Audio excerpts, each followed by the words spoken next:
Have you ever talked to an AI and just paused for a second, wondering how it seems to have this incredible memory? How it just gets what you mean? Well, today, we're pulling back the curtain on the secret engine that makes it all possible. Let's dive in. You know, it really boils down to this one single question. When you type something, how does an AI go beyond just the literal words on the screen to understand the actual meaning behind them?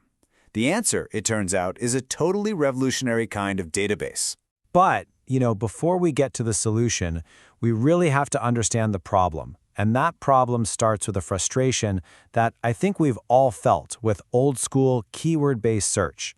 Oh yeah, we have all been here. On the left, you've got your traditional search. You type in doctor for heart and nothing. It's looking for those exact words, so it just hits a wall. But look at the right. A meaning-based search.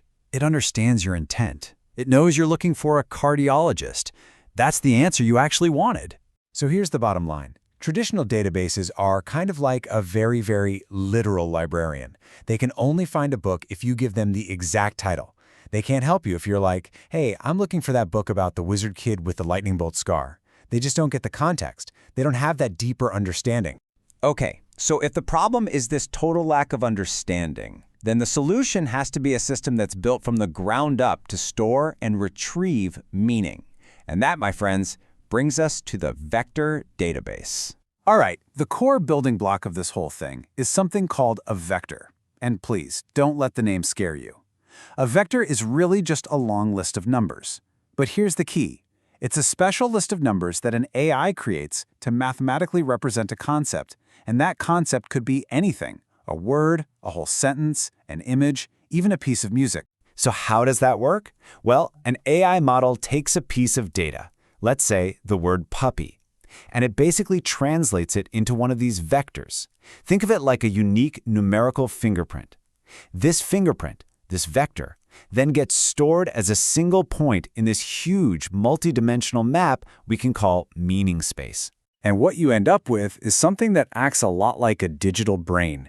Inside this meaning space, all the related ideas naturally group together. So the vector for puppy is going to be right next to kitten and dog, but it's going to be miles and miles away from car engine or international tax law. It's just this incredibly intuitive way to organize information. Okay, so we've stored all these concepts in this amazing meaning space.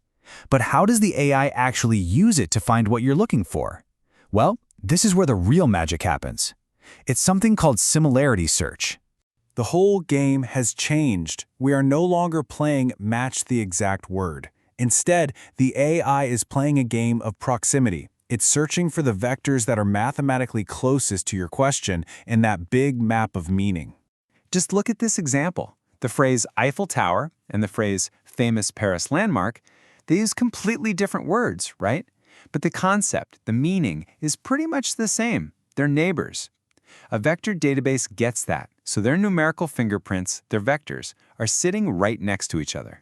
And the process is just so elegantly simple. First, your question gets turned into its own vector. Second, the database zooms through its meaning space and finds the vectors that are the closest neighbors to your question's vector. And third, boom, the data tied to those neighbors is handed back to you as the most relevant answer. And this isn't just some abstract theory. This is the tech that's powering one of the hottest tools in AI right now, Retrieval Augmented Generation, or RAG. The name sounds complex, but it's not.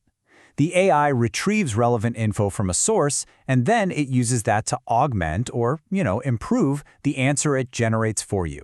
It's the secret sauce that lets an AI search your private documents securely to give you these amazing, context-aware answers.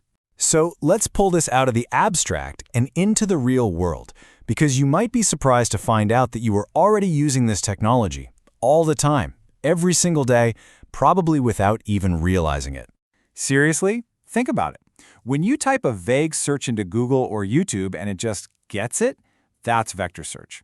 When Netflix or Spotify recommends a show or a song that's just perfect, that's because it's conceptually similar to what you already love. From searching your Google Photos for "my dog at the beach" to getting a surprisingly helpful answer from a support chatbot, this tech is already woven into the fabric of our digital lives. So, as we start to wrap this up, let's take a quick look at the ecosystem of tools that are actually building this incredible AI brain.